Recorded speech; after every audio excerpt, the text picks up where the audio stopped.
అని కాకుండా 10 ఛాన్సులు ఇవన్నీ అడిగాడే. వీళ్ళు అడిగినట్టు 10 ఏళ్ల పాటు నాకు అధికారం ఒక ఛాన్స్ అడుగుతాడు కదా, అప్పటికప్పుడు ఈసారి నాకు ఛాన్స్ ఇవ్వండి అని అడుగుతాడు. దానికి ఏదో 1 ఛాన్స్ అన్నట్టు ఇది ఒక సొలిమ కబుర్. రెండవ పాయింట్ ఏంటంటే జగన్ నవరత్నాలు అన్నటువంటి కాన్సెప్ట్ని జనం నమ్మడానికి కారణం రాజశేఖర రెడ్డి కొడుకు చేస్తాడు. చేశాడా లేదా అది ఇవాళ రోజున ఖచ్చితంగా అసలు సంక్షేమము అనేటువంటి పాయింట్కి 100కి 95% విరుద్ధం తెలుగుదేశం.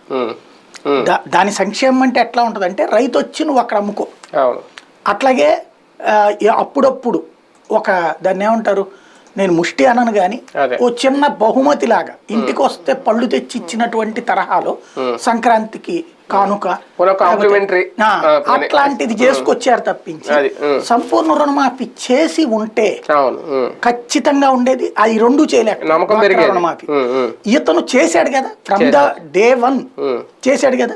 రెండోది అసలు సచివాలయ వ్యవస్థ చెబితే ఎవడరా చేసేది, 2000 కుటుంబాలకంట ఒక ఆఫీస్ అంట, 40 మందికి ఒకడంట, సాధ్యమా అనుకున్నామా లేదా? నేనైతే అనుకున్నా ఇవన్నీ సొలి కబుర్లు బాగానే ఉంటాయి కానీ గ్రౌండ్ లెవెల్లో యాడ్ చేయగలుగుతారు, ఎంతమంది మనుషులు కావాలి, 5-6 లక్షల మంది కావాలా, అట్లాగే దగ్గర 2-3 లక్షల మంది ఉద్యోగులు కావాలా, అసలు ప్రభుత్వ ఉద్యోగాలు లేని రోజు నేనే నుంచి పట్టుకొస్తాడు అనుకుంటా. కానీ 2 చేసి చూపెట్టాడు కదా, అది కూడా ఇమీడియట్ గా చేశాడు. ఇంకోటి ప్రతి ఏడాది వేస్తున్నాడా లేదా డబ్బులు చెప్పిన మాట. దాంట్లో కొన్ని అటు ఇటు ఉన్నాయి. ఏది రైతులకి 12,500 అన్నటువంటి 4 ఏళ్ళు అన్నది కాస్తే ఇప్పుడు 5 ఏళ్ళు 13.5 అంటున్నాడు కానీ